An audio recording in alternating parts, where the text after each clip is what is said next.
Alors nous sommes aujourd'hui mardi, on est donc premier jour de Rosh Chodesh Elul et nous sommes arrivés d'Aftet Vav de Moed Katan.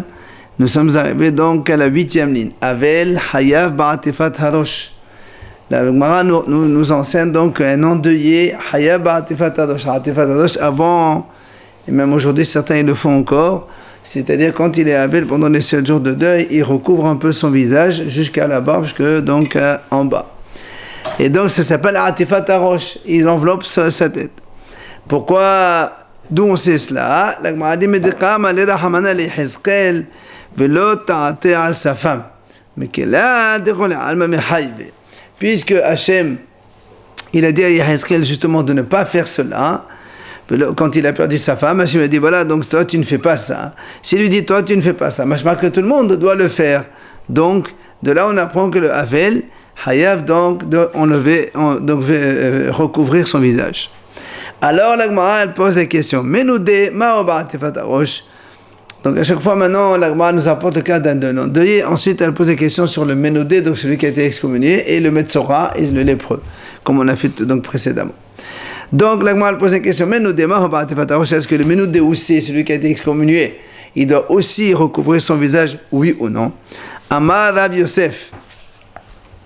Il a dit Rabbi Yosef, il apporte une tentative de réponse à partir donc de la Gemara de Ta'anit, on a vu ça. Avant Tashma, c'est marqué là-bas, Vehen, Met'atifin, Viyoshvin, Kimnu, Dinucha Avilim, Ad, Shirahamu Alhim min Hashamayim.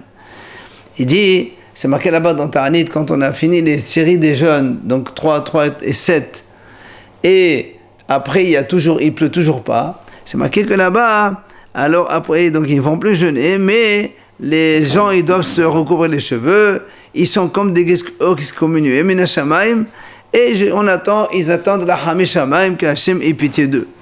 Donc de là, on voit que le Menoudé, donc Met'atef, c'est donc la réponse qu'il a donnée à Abaye. Alors, Amal, non, c'est la réponse qu'il a donnée à Rav Yosef. Amal et Abaye, Dilma Menoudé la Shamam Shan et des Hamir. Abaye dit non, ça c'est pas une preuve, pourquoi? Là-bas, ils sont Menoudim la Shamaï. Alors que là, on pose la question sur Menoudé par une personne. On a dit qu'un Rav, il peut excommunier quelqu'un quand il manque de respect, etc. Mais là-bas, c'est Hachem qui est en colère contre le béni Israël. C'est différent. Peut-être que là-bas, comme c'est vis-à-vis du ciel, alors donc c'est plus hamour, c'est pour ça qu'ils doivent se recouvrir les cheveux. Mais vis-à-vis d'un homme, peut-être que non. Donc c'est pas une réponse sûre. La Gemara continue, donc justement à propos du lépreux, est-ce que lui aussi il doit se recouvrir les cheveux, le visage? Tashma, la Gemara rapporte, Ve'al Safam Ya'ate. C'est marqué donc à propos du Metzora, Ve'al Safam Ya'ate. Mais que la Sha'ib ça c'est marqué clairement. Safam Ya'ate doit se recouvrir donc le visage. À propos du Metzora, c'est marqué dans la Torah, donc c'est Hayav, Shma Mina, c'est clair. Alors une autre idée à propos de l'endeuillé, la Gemara dit Avel asul aniyat tefillin. Donc le Avel, il est interdit de mettre les tefillin. Pourquoi? Il dit la Gemara d'où on apprend cela, Metqam alei rahmana li Hizkel pe'ercha havush anecha. Mais qu'il a dechol alma asur. Comme Hachem là aussi, il a dit à Hizkel, toi tu mettras les tefillin. Quand il a perdu sa femme, il était donc onen. Il lui dit toi tu mettras les tefillin. Mashma que les autres, quand ils perdent un autre cher avant de l'enterrer, ils ne mettent pas les tefillin. Alors là aussi, la Gemara dit Menoudé ma'ob tefillin. Est-ce que le Menoudé, il doit mettre les tefillin ou il ne met pas les tefillin? La Gemara dit Teko, il n'y a pas de réponse. Maintenant, le Metzora ma'ob tefillin. Est-ce que le Metzora, il doit mettre les tefillin, oui ou non? Tashma, la Gemara répond Ve'asaroua le rabot kohen gadol. C'est marqué dans la Torah Ve'hatzaroua. On a vu ça hier que le mot Ve'hatzaroua, c'est pour inclure un kohen gadol. Comme quoi aussi, il a les statuts de Metzora quand il est Metzora. Mais là-bas c'est marqué Berada ou Yehu Feromim. C'est-à-dire quoi Berada ou Yehu Feromim? Ça veut dire les vêtements ils seront déchirés. Shi Yehu Mekoraim. Et la Gemara dit encore là-bas c'est marqué dans la Torah Verosho Yeye Faroua. Mazotomet Rosho Yeye Faroua. La Gemara dit En Pera. La Gedul Sead veut dire Rabbi Elazar. Rabbi Elazar. Donc Rabbi Elazar lui dit que c'est quoi donc Rosho Yeye Faroua, ça veut dire il doit laisser pousser les cheveux. Il n'a pas le droit de se couper les cheveux, le Metzora. Il vient à Berkeva, mais non. Il dit Rabbi Akiva, étant donné, c'est marqué dans la Torah, Berada ou Yehyu Fadomim. Et c'est marqué Vedrosho Yehye Fado, c'est marqué Yehyu Yehye. Ma Havaya Mona Baber de Davas Shehus Migofo. Comme le ber et les vêtements, c'est quelque chose qui est extérieur au corps, donc c'est ce qu'on met au-dessus de nous. Af Havaya Badosh, Davas Shehus Migofo. Même quand on parle de la tête, quand la Torah dit ça ne veut pas dire qu'il laisse pousser les cheveux, parce que les cheveux ça fait partie du corps. Il faut que ce soit quelque chose qui est en dehors, à l'extérieur du corps. C'est quoi? Là, à tefillin, n'est-ce pas? On parle des tefillin, donc tu vois bien que le Metzora, donc puisqu'on parle de lui, oui, et donc il ne mettra pas les tefillin. Ça, c'est la preuve qu'il a apportée, donc, Rabbi Akiva. Amala papa, là, comme tu avais Souda. Ah, papa, il dit non, qui t'a dit qu'on parle des tefillin? Peut-être quand on dit que Rosho et Fadoua, même si tu n'acceptes pas l'explication des cheveux parce qu'ils font partie du corps, alors on pourrait dire le chapeau, la casquette, avant il mettait une grande mirbat au-dessus. C'est ça, en fait, qui doit enlever, et donc tu n'as pas de preuve. Pourquoi il n'a pas mis mettre des films à Parce que Hachem il a dit, c'est un prophète.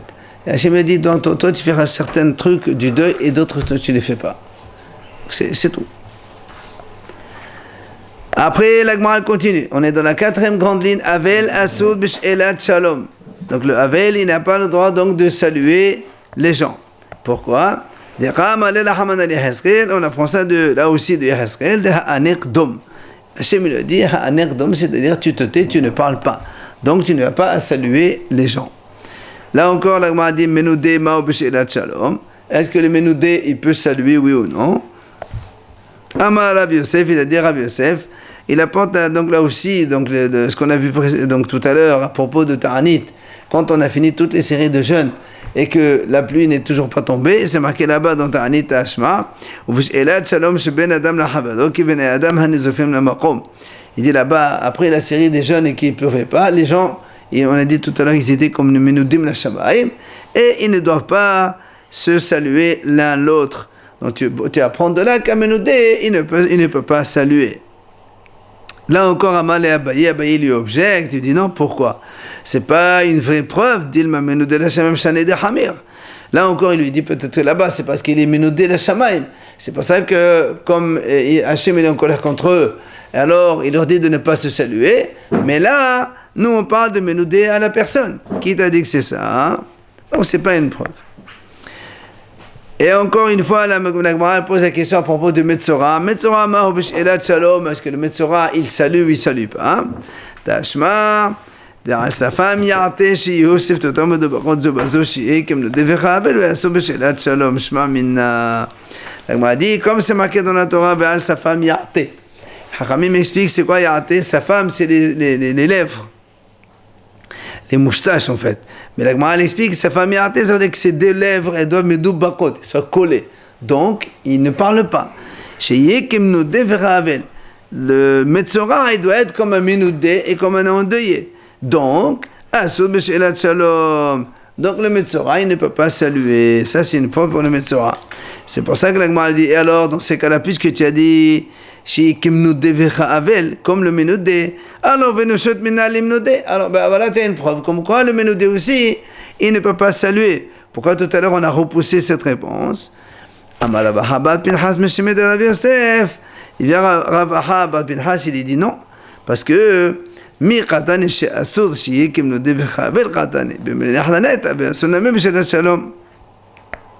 parce que quand il y a marqué là-bas dans la Braïta, c'est marqué il soit comme le Menoudé et le endeuillé, à propos de Metzora. Et après c'est marqué il est interdit de saluer. Il n'y a pas marqué Asur Kimnodé Vechavel B'Shelat Shalom. C'est pas marqué qu'il est interdit de saluer comme le Menoudé et le Havel, et ça veut dire que c'est inclus saluer. C'est marqué Asur, c'est marqué Kimnodé Vechavel, ça veut dire Bimele Ahlanait. Dans d'autres idées, il est comme le Neder le Havel, mais pas pour le Shelat Shalom. Peut-être que le Shelat Shalom, ça concerne seulement le Metzora et pas les autres. Donc on ne peut pas déduire le Menoudé concernant le Shelat Shalom. Avel Asoud Bedevre Torah. Là encore, la Torah, la Gemara nous dit, à propos d'un endeuillé, il est interdit donc d'étudier la Torah. Parce qu'on sait que la Torah, c'est marqué Pirkode Hashem Yeshalem Mesameh Elev, ça réjouit l'homme. Et l'endeuillé, donc, il est dans le deuil, il n'a pas le droit de se réjouir. Mais la Gemara dit, on apprend ça du Yehezkel. Dom, comme là aussi, Hashem a dit, Dom, tais-toi, ne parle pas, ça veut dire que tu n'as pas le droit d'étudier la Torah. Donc ça, c'est le Havel. Et là encore, on pose la question, Menoudé, Mahou, Bedevre Torah. Est-ce qu'un Menoudé, il a le droit d'étudier la Torah, oui ou non? Amar Rav Yosef. Il vient, Rav Yosef, il dit, Tashma, Menoudé, Shoné, Veshonin. Un Menoudé, il a le droit donc, Shoné, c'est-à-dire, il étudie, Veshonin lo, et on lui enseigne. Niskar, Veniskadim lo. Niskar, c'est-à-dire, il peut être embauché, et, ou Veniskadim lo, il peut lui-même embaucher des gens. Muhram, lo Shoné, Velo Shonin lo. Lo niskar velo niskarin lo. Aval shonehu la'atzmo. Alors ils disent Chachamim muhram, ça c'est quand quelqu'un il a fini ses 30 jours de nidou et d'excommunication et il ne veut toujours pas écouter les Chachamim. C'est-à-dire on lui refait une deuxième période de nidou et cette fois-ci ça s'appelle muhram. Et c'est beaucoup plus grave parce qu'il persiste dans son opposition. C'est pour ça qu'on dit muhram. Lo shoné, velo shoné, lui, il n'a pas le droit d'étudier, ni on n'a pas le droit donc de lui enseigner.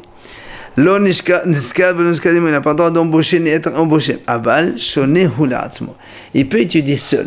Quand on dit tout à l'heure shoné, veshonin, il ne peut pas enseigner, ni on peut lui enseigner. Mais s'il veut étudier seul, il a le droit d'étudier seul. Quoi qu'il en soit, quoi qu'il en soit, donc, on voit ici la preuve que le Menoudé, il a le droit d'étudier. Il a le droit de faire un petit magasin pour sa parnassa pour manger. Mais Amarav, il a dit Rav, c'est quoi cette petite parnassa? Zevone Maya bevardad aravot. Shma minna. Donc l'agma dit, donc là-bas Rav il a expliqué c'est quoi ce petit travail. Il dit donc ils font de l'eau dans un endroit où il n'y a pas d'eau. C'est pour voir un petit peu de parnassa. Ça c'est la parenthèse. Quoi qu'il en soit, on apprend dans l'agma dit Shma minna que le Menoudé, il a le droit d'étudier la Torah. Alors, Metzora Mahu Bedevre Torah, l'agma a dit, et alors le Metzora, lui, est-ce qu'il a le droit d'étudier la Torah ou pas pendant qu'il est Metzora?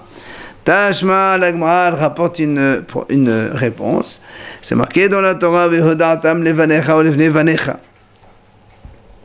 Tu feras savoir cela à tes enfants et à tes petits-enfants. Yom asher amad talfne Hashem lecha bechorev. Le jour où tu t'es tenu devant Hashem ton Dieu dans Horev, dans le mont Sinaï. Alors le Moal dit, comme là-bas devant le mont Sinaï, le Bnei Israël était donc dans la crainte et il tremblait devant donc, cette apparition d'Hachem dans le mont Sinaï. Mikan Amru, de là les Chachamim ont déduit. Hazavin vehamsora'in uvu alinidot mutarin nekrot batora benevim vakituvim venishnot bamedrash ubeshasas vehalachot vehagadot. Ils ont le droit d'étudier la Torah, les Nevi'im, les Ketuvim, d'étudier le Midrash, le Talmud, les Halachot, les Agadot. Tout cela, donc Zavin, Mesoraim, même donc, quand ils sont impurs, ils ont le droit d'étudier la Torah. Uva al-Kalien, Asurin. Par contre, ceux qui ont des écoulements, ceux-là, ils sont interdits. Shma Mina, donc on apprend, donc de là on apprend que quoi? Que le Metzora, comme il y a marqué là-bas, Zavin Veham Tsora'in, d'accord? Ils ont le droit d'étudier. Donc on a vu que le Metzora a le droit d'étudier la Torah. Elle continue une autre idée à propos donc de l'endeuillé. Avel asod beterboset. Le Avel, l'endeuillé, n'a pas le droit de laver son linge. D'où on apprend cela. Ça c'est lorsque Absalom, le fils du roi David, il a tué son frère Amnon, qui avait violé sa sœur Tamar. Absalom, après avoir tué son frère, il est parti, il s'est enfui donc en dehors d'Israël. Alors il est resté là-bas, je crois, 2 ans. Et David Amelech, il se languissait de voir son fils, ça fait 2 ans qu'il n'avait pas vu. Alors Yoav, il a manigancé un petit cérémonial. Il a envoyé à une femme qui habitait à Tekoa, une femme intelligente. Il lui a dit, fais comme si tu étais endeuillé. Habille-toi de vêtements de deuil. Alors il m'a dit, c'est quoi un vêtement de deuil? c'est des vêtements qui sont sales, donc on n'a pas le droit de laver le linge, ça c'est la preuve de la Gemara. Mais la suite de l'histoire là-bas, ne te mets pas de l'huile. Fais comme si tu étais endeuillé depuis plusieurs jours sur un mort. Bon, la suite là-bas, on dit que cette femme-là, elle est venue voir le roi David, elle lui a dit, voilà, elle avait deux frères, un il a tué l'autre, maintenant, les gens ils veulent qu'on tue celui qui a tué. Elle lui a dit, alors maintenant je vais me retrouver sans rien. Alors il a dit, t'inquiète pas, je vais le défendre, etc. À la fin, elle lui a fait comprendre que c'est son cas lui, quoi. Il y a un frère qui a tué un autre, et toi tu es l'autre, ça sert à rien. Donc à la fin, il a dit, ça va, dis-lui d'Absalom de venir à Yerushalayim, il lui a permis de revenir. Quoi qu'il en soit, donc de cette phrase, ce passage qu'on apprend, quand il a dit à la femme, habille-toi de vêtements de deuil, c'est quoi un vêtement de deuil? Un vêtement non lavé. Donc le non-deuillé n'a pas le droit de laver les vêtements. C'est pour ça que la Gemara a dit, le Ménoudé et le Metzora, est-ce qu'ils ont le droit de laver le linge, oui ou non? Tashma, c'est marqué, il apporte la Braïta, il dit, Menodin umsora'in asorim nesapel chabesh mamina. Là, c'est une preuve claire. La Braïta dit, le Ménoudé et le Metzora, ils n'ont pas le droit de laver leur linge ni de se couper les cheveux. C'est une réponse claire. Encore une autre idée, Avel Hayav Bikhri'a. Le endeuillé, il doit faire Khri'a, donc il déchire donc son habit, donc pour un mort.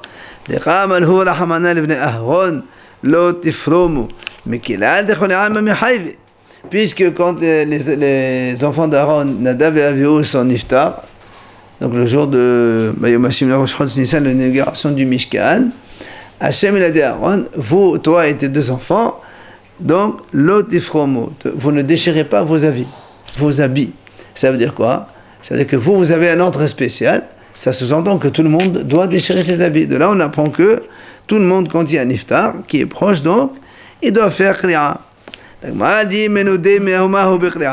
Est-ce qu'un Ménoudé qui a été excommunié, il faut qu'il fasse kri'a lui aussi? On n'a pas de réponse, on ne sait pas. Maintenant, est-ce que le Metzora aussi, il doit aussi donc déchirer ses habits? La Gemara dit oui, c'est marqué clairement dans la Torah, ça c'est clair dans la Torah, c'est marqué que le Metzora doit avoir les habits déchirés, donc il doit aussi déchirer ses habits. Dans la dernière ligne, Avel Haya Bikfiyat Hamita. On m'a dit que le Avel à l'époque, il retournait les lits. Vous vous rappelez, on a dit qu'on retournait le lit comme ça, parce que comme ils sont donc par terre, ils doivent s'asseoir par terre, ils doivent dormir par terre, etc. Donc c'est ce qu'on appelle Kfiyat Hamita. Comme il a dit Bar Chapara, Demut diokni natate bahem, ba'avunotehem afartiha, kifumetotem aleha. Ça c'est le Hachem dit, moi j'ai créé l'homme à mon image, c'est le Melokim asata Adam. Demut diokni, c'est mon image, j'ai mis donc en eux, dans les bénis Israël. Mais comme ils ont fait des péchés, afartiha, donc ils sont morts. Alors, vous aussi, qu'il faut mettre retournez votre lit dessus. Donc ça, c'est marqué clairement que le Havel, quand il a un iftar, il doit retourner le lit. Alors, on pose la même question. Menoudé ou Msora mahin b'kfiyat hamita. Est-ce que le Menoudé aussi, il doit retourner le lit? Est-ce que le Metzora aussi, il doit retourner le lit? Tikhou l'agma dit, il n'y a pas de réponse. Encore une autre idée à propos de l'endeuillé, Avel Asur Ba'asiyat Mlacha. Le Avel, nous on sait, il n'a pas le droit donc de faire un travail. D'où on sait, votre fête, je la transforme en deuil. Alors, comme on a comparé la fête et le deuil, Mahar Asur B'mlacha, Avel Asur B'mlacha. De la même façon que pendant les Hagim, on n'a pas le droit de travailler, donc le Havel non plus n'a pas le droit de travailler. C'est la preuve que la Gemara ramène à partir du Pasuk. Alors là encore, la question Menoudé Maho Ba'asiyat Melacha, est-ce que le Menoudé, celui qui est excommunié, il a le droit de travailler, oui ou non? Amar Rav Yosef Tashma, il a dit Rav Yosef, il rapporte la preuve de Ta'anit, donc là aussi, quand la série des jeunes, elle est finie et qu'il n'a toujours pas plu, alors on a dit là-bas, les bénis Israël, ils doivent se comporter comme des Ménoudim, et on a dit là-bas, ils ne doivent pas travailler.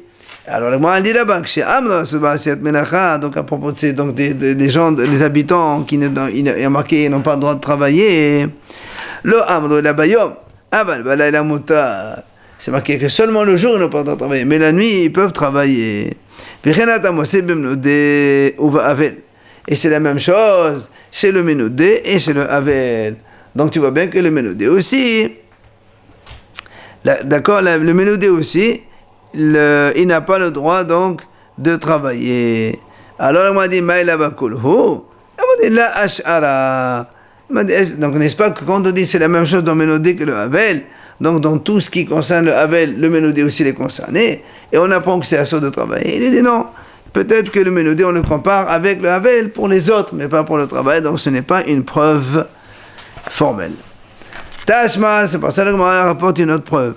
Ménodé, shoné veshoné, lo neska veneskanelo, shma minna. On a dit donc tout à l'heure, un Ménodé, il peut se faire embaucher pour travailler chez quelqu'un, et il peut aussi embaucher des gens pour travailler chez lui, ou pour lui.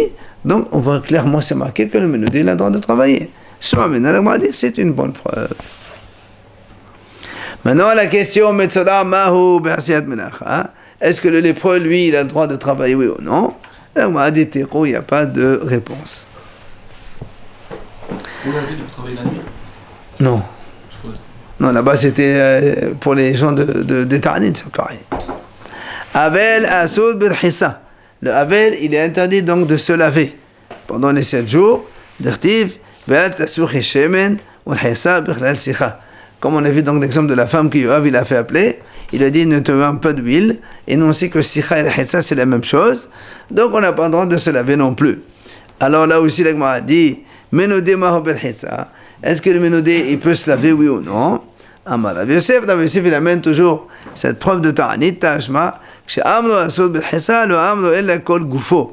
אבל פניו ידיו ונעליו הוא מותר. Quand on a dit que ces gens-là n'ont pas le droit de se laver, c'est pas qu'ils n'ont pas le droit de se laver, ils n'ont pas le droit de se laver que seulement tout le corps en même temps. Mais ils peuvent se laver, panav, yadav, venalav, le visage, les mains et les pieds. Ça c'est permis. Et tu trouves la même chose chez le Ménodé la Havel, donc tu vois bien qu'eux aussi n'ont pas le droit de se laver que seulement le visage et mains et pieds. Donc tu vois bien que c'est la preuve, comme on a comparé là-bas les gens de Ta'anit avec Ménodé Havel, donc c'est la même chose pour tout. Donc m'a dit la Ash'ara. Peut-être que quand on a comparé là-bas Ta'anit avec le Ménodé Havel, c'est pour les autres idées, pas pour le lavage ici. Est-ce que le Metzora il a le droit de se laver oui ou non? Théro, on n'a pas de preuve. Avel asu benailat sandal. Là aussi, on sait que le Havel il n'a pas le droit de mettre des chaussures en cuir, il doit mettre des chaussures en toile. D'où on apprend cela, puisque Hachem il a dit à Hezkel vena'alecha tasim belarlecha. Hachem il a dit à Hezkel le prophète quand il a perdu sa femme. Il lui a dit, toi, tu mettras tes chaussures. Machma que quoi? Toi, tu dois mettre, machma que les autres. Eux, ils n'ont pas le droit. Mikilal, dechole alma asur. Alors, c'est là où l'Agma pose encore de nouveau la question. Ménodé ma'o benaylat sandal. Est-ce que un Ménodé, il peut mettre les chaussures, oui ou non? Amar Rav Yosef Tashma. Là aussi, donc, à propos de les gens de Ta'anit, là-bas, כשאמנו אסור בנעילת הסנדל, לא אמנו אלא בעיר, אבל בדרך מותר. Quand on a dit là-bas que les gens, ils n'ont pas le droit de mettre les chaussures, c'est seulement quand ils sont dans la ville. Aval bader, s'ils doivent voyager, ils doivent mettre leurs chaussures normales. Hakisat, comment il fait? Yasa la derech no'el, nechnas la'ir, holetz. Quand il sort pour la route, il enlève ses chaussures en toile et met ses vraies chaussures en cuir, parce que c'est difficile de faire la route avec des chaussures en toile. Et quand il rentre, il arrive dans la ville, il enlève les chaussures de cuir et il met les chaussures en toile. Aujourd'hui aussi? Aujourd'hui, on marche plus à pied comme avant. Aujourd'hui, on a la voiture, tu peux rester avec les chaussures en toile sans problème. Et donc, on voit la même chose dans le Ménodé et le Havel. Donc, tu vois bien que c'est la preuve comme quoi il est assourd de mettre les chaussures en cuir. C'est ce que l'Agma a dit, Maï lave akulehu, n'est-ce pas? Donc ça concerne toutes les idées qu'on compare avec. L'Agma a dit la ash'ara, peut-être que non, seulement pour les autres idées, mais pas pour la chaussure. Metzora mahu benailat sandal. Alors maintenant, le Metzora, est-ce que lui, il a le droit de mettre les chaussures, oui ou non? Là aussi, la Gemara dit, oh, on n'a pas de réponse. Avel, asud betashmish shamita. On sait que l'endeuillé, la Gemara dit, il est interdit d'avoir des relations intimes. D'irtiv, d'où on apprend cela? Comme c'est marqué, Benachem David Batsheva Eshto Vayevo Eleha. Lorsque David Amelech, il a rencontré Bathsheba, et donc il a eu une relation avec elle, après elle est devenue enceinte, et donc Hachem n'était pas content. Finalement, l'enfant, il est mort. Quand il est né, il est mort. Après, on dit que David Amelech, après les 7 jours de deuil, il est venu consoler Bathsheba, il a eu une relation avec elle. Alors, si on te dit qu'après les 7 jours, il a eu la relation, bah, c'est marqué que pendant les 7 jours, il n'avait pas le droit de le faire, si la Torah le précise. Donc de là, on apprend que le Havel, pendant les 7 jours de deuil, il n'a pas le droit d'avoir des relations intimes avec sa femme. Menoudé, elle pose là aussi la question à propos du Menoudé, celui qui est excommunié. Est-ce qu'il a le droit d'avoir des relations, oui ou non? Amar Rabbi Yosef, il dit Rabbi Yosef, Tashma, Kol Otam Shanim Shayu Salbamidbar, Menudin Hayu, Vishimshu Matutehen. Pendant toute la quarantaine d'années que les Béni Israël étaient dans le désert, ils erraient après la Xéra des Meragilim, ils étaient comme Menudim, c'est-à-dire ils étaient comme excommuniés donc de Hachem, et pourtant, ils ont eu des relations avec leurs épouses. Donc tu apprends de là que le Menudé, il a le droit d'avoir des relations. Son épouse, elle est excommuniée aussi? Non, mais putain. Et alors, relation avec lui? Lui, il est excommunié. C'est pas une question de Thomas, il n'y a pas de Thomas ici. C'est pas une impureté, ça. Menudé, il est là, écarté de Kaal. Amal et Abaye vient, Abaye lui objecte, il dit Bedilma Menudé la Shamem Shani Dekhil. Abaye dit comment tu compares cela au Béni Israël du désert? Peut-être là-bas, parce que comme là-bas c'était Hachem qui était en colère contre eux, donc ça s'appelle qu'ils sont excommuniés par Hachem, et c'est plus léger que quand on est excommunié par un Rav ou un Talmid Chacham. C'est là où l'Agma a dit comment? Khil, léger. Jusqu'à présent, à chaque fois Abaye repoussait, il disait non, quand on Menudé la Shamaim, c'est plus sévère. Et maintenant tu me dis, quand on est Menudé la Shamaim, on est plus léger. Tu te opposes toi-même. Comment maintenant tu viens nous dire que Menudé la Shamaim, c'est plus léger, c'est moins grave? Alors il répond à Abaye, c'est pour que mais ça pralé. En fait, Abaye, lui, il a un safek. Il ne sait pas est-ce que Menudé la Shamaim, c'est plus sévère ou c'est plus léger. C'est pour ça que quand il peut, précédemment, il repoussait en disant Hamour, alors il repousse. Maintenant, il repousse la réponse en disant Kral, il repousse aussi.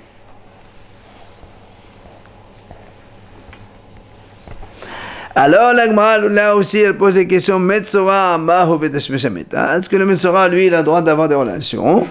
Tashma, Detania, c'est marqué dans la Torah, V'yashav, Mechous, le Aholo. Le Metzora, donc, il restera en dehors de sa tente. Shiyehe, Kimnodé, Vecha, Avel, V'yashav, Betashmeshamita. C'est-à-dire, il doit être comme un Menudé Avel, et il est donc interdit de relation. En parlant, bien sûr, de Metzora ici. Ve'en Aholo, Ella Eshto. Puisqu'on a vu qu'après Matan Torah, quand Hachem a dit aux Israël, avant de leur donner la Torah au Mont Sinaï, les Aseret HaDiborot, il leur a dit de faire donc 3 jours se séparer de leurs femmes. Et quand il a fini, il leur a dit retournez vers votre tente. Hachem dit ça veut dire quoi les Oha Lechem? Heureusement ils vont rentrer chez eux, ils vont aller alors. Et ça veut dire que maintenant ils peuvent avoir des relations. Donc tu vois bien que le mot Ohel, ça signifie la femme. Et comme pour le Metzora, il y a marqué V'yashav mechutz le aholo, donc en dehors de sa femme, donc il ne doit pas avoir de relation avec sa femme. Abraham, on a vu aussi sa femme, c'était marqué Ohel aussi? Non, lui il a dit Hene ba'ohel. Et il dit voilà ta femme, il dit Hene ba'ohel. C'est pour dire qu'elle était tsnoa. C'est pas marqué Ohel zeshto. Donc l'Agma a dit tu vois bien que quoi? Shma mina. Donc tu vois, c'est marqué clairement dans la Torah V'yashav mechutz le aholo. Il restera en dehors de sa tante, ça veut dire en dehors de son épouse, donc le Metzora, il n'a pas le droit d'avoir des relations. Beneshot nami limnudé. Elle m'a dit alors pourquoi tu ne prends pas d'ici aussi une réponse pour le Menudé comme quoi il est interdit de relations, vu que la Braïta elle dit à propos du Metzora, il est comme le Menudé et le Havel. Donc le Metzora, donc si le Metzora il est asur betashmishamita, donc le Menudé Havel aussi. Il dit non, elle répond Amar Ravuna Beled de la Pinchas Meshem Yosef Mi qatan she'asur, shehi kemnodei v'habel, she'asur, shehi kemnodei v'habel, b'melech ranaita, ve'asur nami b'tashmesh hamita. On m'a dit, parce qu'il n'y a pas marqué là-bas, comme on a dit tout à l'heure, il n'y a pas marqué, il est interdit comme le Ménoudé et le Havel. C'est marqué, il est comme le Ménoudé et le Havel, virgule, il est interdit de relation. Donc peut-être qu'il est comme le Havel et le Ménoudé dans les autres idées, mais pour la relation, il n'est pas comme eux. Donc c'est pas sûr que le Ménoudé soit interdit de relation. Il n'y a pas de preuve dans cette braïta.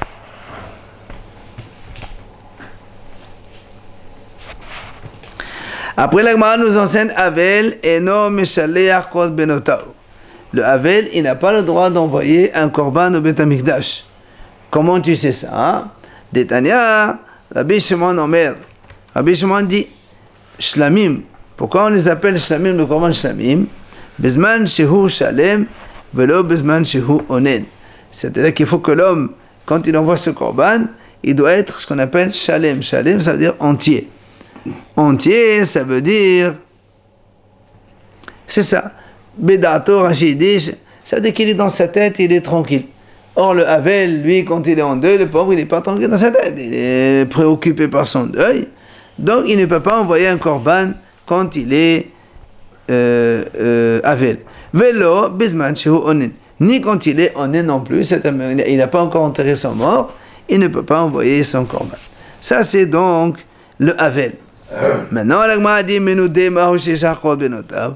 Est-ce que le Ménoudé, il peut envoyer un korban? Amar Rav Yosef, même si lui il vient pas, parce que lui il est écarté du camp, il ne peut pas rentrer dans le Beth Amikdash. Il envoie par un shaliach. Amar Rav Yosef, il a dit Rav Yosef Tashma. Kol otan shanim shayu sel bamidbar, Ménoudin hayu, veshalcho kol benotehen. On voit donc la preuve à partir donc, des Béni Israël quand ils étaient dans le désert pendant 40 ans. Ils étaient, comme on a dit tout à l'heure, Ménoudin Hashamaim. Hachem était en colère contre eux, vu à cause de l'histoire des Meragelim. Et pourtant, ils ont envoyé leur korbanot. Donc le Ménoudé, il peut envoyer un korban. Là encore, Abaye lui objecte à Mal et Abaye. Vidilma Ménoudé Hashamaim Shan Edichil. Moi, il dit, mais non, là-bas, peut-être c'est plus léger, c'est moins grave. Parce que c'était Ménoudé la Shamaïm. Alors que là, on pose la question sur le Ménoudé, le vrai Ménoudé, donc que les Hachamim lui font des douilles. Alors là aussi, on dit comment? Khil, tu vas me dire maintenant que le Ménoudé de Shamaïm, il est plus léger, alors que jusqu'à présent, il y a Ahmad Hamir, à chaque fois, il repoussait Rav Yosef, il disait que le Ménoudé de Shamaïm, il est plus sévère. Maintenant, tu me dis qu'il est plus léger, c'est pas normal. Alors il répond la même chose. Ça pourrait me s'apprêter au Madhileh. Là aussi, on a dit, comme on a dit tout à l'heure, qu'Abaye, il avait un safek. Est-ce que le Ménoudé, la Shamaïm, c'est plus sévère ou c'est moins sévère? Alors, c'est pour ça, à chaque fois qu'il peut repousser, il repousse avec l'un ou l'autre des arguments. Metzora, Mahu Sheshach Korbanot. On a dit maintenant, un Metzora, est-ce qu'il a le droit d'envoyer des korbanot? Puisqu'on a dit que le Havel, non, et que le Ménoudé, on ne sait pas. Le Metzora, lui, est-ce qu'il peut envoyer des korbanot, oui ou non? Tashma, la Gemara rapporte une braïta. Tétania, c'est marqué dans le pasuk Be'achaleta Hodato. C'est marqué après sa purification. On parle ici, si un Kohen, il était tamé par un mort. Marqué Achaleta Hodato, après qu'il a passé donc les 7 jours d'impureté, il se purifie et après il vient, il apporte les korbanot. Alors, on m'a dit, bon, on sait ça, quand on est impur par un mort, on fait 7 jours d'impureté, on fait Haza'a, l'aspiration de la vache rouge, donc 3e jour, 7e jour, et après, donc, il peut apporter un korban. C'est marqué Ahad Prishato Menhamet. C'est ça, Prishato Menhamet, c'est-à-dire quand il s'est séparé du mort, il a compté donc les 7 jours de deuil. Mais la Gemara continue, c'est marqué là-bas, Shivat Yamim Yispirolo. Ça veut dire quoi, Shivat Yamim Yispirolo? Qu'est-ce qu'il va compter? Et le Shivat Yamim Sefiro. Ça veut dire quoi, Shivat Yamim Sefiro? Il dit, moi ici on parle en fait d'un Kohen Metzora. C'est-à-dire que la même chose, d'un Kohen Metzora qui a été donc Metzora et qui a compté 7 jours, après, et le jour où il arrive au Beth Amikdash, donc pour servir, Yakhliv Hatato, un Kohen, il amène, c'est marqué que chaque Kohen, quand il vient pour la première fois servir au Beth Amikdash, d'accord, il apporte un korban qu'on appelle Aseret Haïfa, donc une sorte de semoule. D'accord? Il y a le Kohen Gadol, déjà il amène ça tous les jours quand il est Kohen Gadol, mais chaque Kohen normal, quand il vient officier pour la première fois, donc d'accord, le premier. C'est pas parmi ça, il vient pas, il fait pas la parmi ça, les Kohanim, mais il travaille pas la parmi ça. Les Kohanim travaillent à partir de 20 ou 25 ans. Ah oui.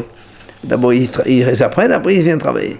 Et donc ça aussi c'est marqué, où vient Boé la Kodesh, ce jour où il vient au Beit HaMikdash pour travailler pour la première fois, Yakriv Hatato, Zo Aseret Haïfa Shelo. C'est ce que dit Rabbi Yehuda, c'est donc ce qu'on a dit Aseret Haïfa, c'est-à-dire un deuxième de Efa de semoule qu'il amène au Beit HaMikdash le jour de son inauguration personnelle à lui. Rabbi Shimon Omer, il vient Rabbi Shimon, il dit Bevo'o yakriv, c'est marqué Bevo'o lakod yakriv, ça veut dire quoi? Bizman she'ra'oi levi'a, ra'oi lehakrava. Bizman she'eno ra'oi levi'a, eno ra'oi lehakrava. C'est-à-dire, il dit Rabbi Shimon, quand la Torah là-bas, le passage, il a dit Bevo'o, uvion bo'o el kodesh, le jour où il vient au Beit HaMikdash, il vient Rabbi Shimon, il dit comme ça, il faut comprendre. Le jour où il vient, le jour où il est là, où il doit venir, le jour où il est apte à entrer dans le Beit HaMikdash. Donc automatiquement, on est obligé de parler après l'impureté, parce que quand on est impur, on n'a pas le droit de rentrer au Beit HaMikdash. Or, le Metzora, il est tamé. Nous, la question au début, c'était est-ce que le Metzora, il peut envoyer un korban ou pas? Là, il te donne la réponse Rabbi Shimon. Le jour où il peut venir au Beit HaMikdash, il peut apporter un korban. Donc quand il est tahor, alors il peut apporter un korban. Mais s'il est tamé pendant les 7 jours, le Metzora ne peut pas apporter un korban parce qu'il n'est pas Ra'oui Levi'a, il ne peut donc pas apporter un korban. Même pas un shaliach. C'est ça, c'est ce qu'on est en train de dire, mais shaliach korbanota. Déjà lui, c'est sûr qu'il ne peut pas entrer au Beit HaMikdash, ça va de soi. Et là, on t'apporte une preuve comme quoi. Et nous, là où il est hakrava, comme il n'est pas là où il est vi'a, il ne peut pas venir entrer dans le Beit HaMikdash, donc il ne peut pas envoyer un korban. Lui, non. Lui, c'est pas besoin de te le dire. Lui, on le sait, il est tamé de toute façon. Il veut savoir le chaliar, s'il peut le faire par le chaliar. Et non, c'est ce qu'on est en train d'apprendre. Le chaliar, c'est dans le Shkemonto aussi. Non, mais même en dehors de ça, si on n'a pas posé la question est-ce que le Metzora il peut faire lui-même le korban, ça c'est évident que non, puisqu'il ne peut pas entrer au Beit HaMikdash. La question est est-ce qu'il peut envoyer par quelqu'un? Et là, on te répond que non. Pourquoi? Parce que le jour où lui il peut venir, il peut envoyer par quelqu'un, mais le jour où il ne peut pas venir, il ne peut pas envoyer par quelqu'un. C'est la réponse qu'on a donnée en fait. Il n'a pas le droit d'être méchalé à korbanot. Lui-même qui vient pour faire les korbanot, c'est sûr que non. Tous les Kohen, ils sont obligés de servir au Beit HaMikdash. Ils sont aptes à servir. Ils sont aptes, mais c'est pas tous les Kohen qui servent. Si, celui qui est apte, il peut venir servir. Il y a des Kohanim qui, par négligence, ils ne veulent pas. Tant pis pour eux. Tant pis, ils sont perdus. Comment ils sont recensés? Il y a un recensement. Il n'y a pas de recensement, il y a des groupes différents. Dans chaque groupe, il y a des Kohanim. Mais ceux qui ne viennent pas servir, de toute façon, ils sont mal vus, évidemment, par les gens. C'est évident, comme parce qu'il y a un juif qui ne met pas les tefilines, un juif qui ne fait pas Shabbat, c'est pas très apprécié. Il va faire ça. Il y a quoi? Hein? Ils ont une semaine par 6 mois. Oui, mais après, l'année d'après, il y a d'autres Kohanim. Il va faire ça une fois par. Non, mais en général, chaque groupe, quand il est de service, on fait participer tous les Kohanim. Ils ont une semaine de service. Chaque semaine, il y a des korbanot. Chaque jour, pardon. Il y a un matin et l'après-midi. Et pour chaque korban, on a vu, il fallait au moins une vingtaine, une trentaine de Kohanim. Ça fait du travail. Il y a un nombre de Kohanim, donc on peut les dispatcher le travail sur plusieurs Kohanim. Donc on peut avoir, disons pour une semaine, on peut avoir besoin de 300-400 Kohen. En une semaine? Oui. Donc si un groupe il fait 200-300 personnes, c'est pas mal déjà.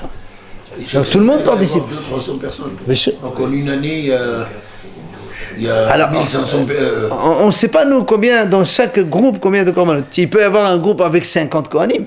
Auquel cas, ils vont travailler tous les jours, d'accord. Et si c'est un groupe avec 400 personnes, ben, un Kohen il travaille dimanche, l'autre il travaille lundi, l'autre mardi, mercredi, jeudi. Il faut faire travailler tout le monde. On fait un roulement, quoi.